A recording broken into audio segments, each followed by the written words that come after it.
අද මම ඔයාලට පෙන්නන්නම් කුරක්කන් හැටගෙනල්ලා ගෙදරම වේලලා මේ විදියට කුරක්කන් කැඳ එකක් හදාගන්න විදිය තමයි අද මම කියන්න හදන්නේ. හොඳට කුරක්කන් හැට ටික හොඳට දරලා වරිදි කැලලා මේ විදියට තද්දාවුවේ දවස් දෙකක් වේලා ගන්න ඕනේ. ඔය වගේ සිරිසිරි ගාන සද්ද එනකම්ම වේලා ගන්න ඕනේ. මං අද මේ වේලගන්නේ කුරක්කන් කිලෝ එකක්. එක පාටම වේලගත්තේ නෑ. ග්‍රෑම් 500 දෙකට බෙදලා මේ වගේ තැටි දෙකක දාලා මං දවස් දෙකකට තමයි වේලලා ගත්තේ. අපිට පුළුවන් දැන් මේක බෙන්ඩරේකින් හොඳට පිටි වෙන්නම කොටලා ගන්න. දැන් ඔයගොල්ලෝ බලාගෙන ඉන්න මං ගෙදරම තමයි මේක කොටාගන්නේ. එච්චර ලොකු වෙලාවක් යන්නෙත් නෑ. ලොකු මහන්සියක් වෙන්න ඕනෙත් නැහැ. මෙන්න මේ විදිහට තමයි මම මගේ කුරක්කන් පිටි එක හදාගත්තේ. ඔයාලට පේනවනේ මේ සිරිසිරි ගාන සද්දේ. ඒ කියන්නේ හොඳට මේක අවුවට වේලලා තින්නේ. හැබැයි මේක බදින්න එහෙම එපා. අවුවෙම තමයි මේක වේලා ගන්න ඕනේ.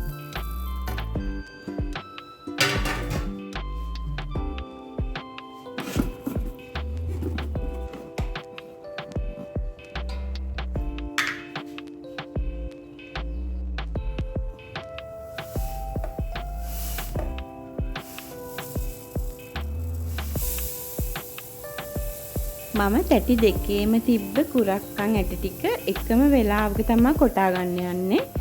හොඳට අර උඩට පිරෙන්න තියෙනවනේ. එතකොට තමයි හොඳට බෙන්ඩර් වෙලා එන්නේ මේක.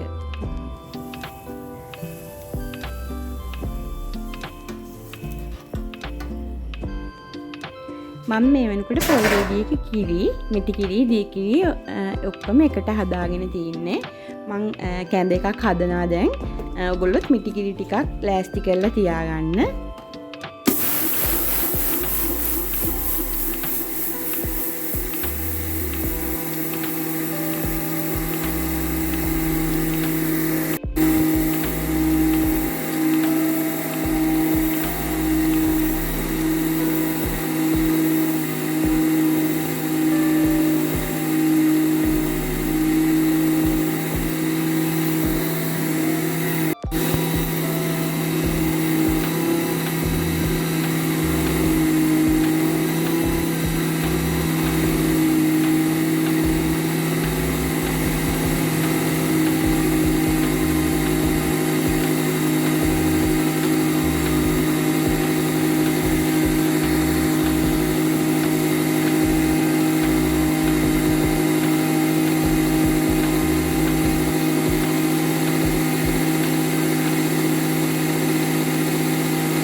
මෝටරේට හොඳ නැති නිසා බෙන්ඩර් එක දිගටම බෙන්ඩර් කරන්න එපා.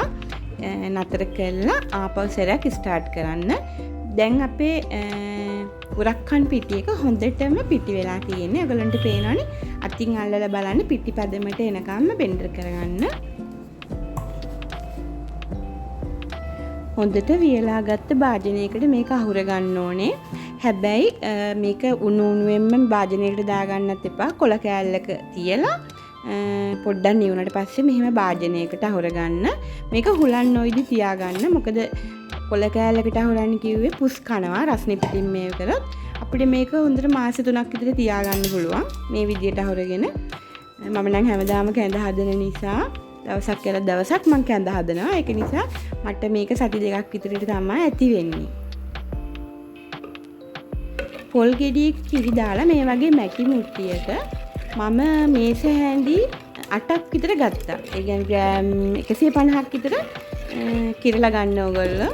නැත්නම් අර තල්පයක් වගේ එනවා. ඇත්තටම මම නම් මේක තල්පයක් වෙනකම්ම හැඳි ගා ගන්නවා.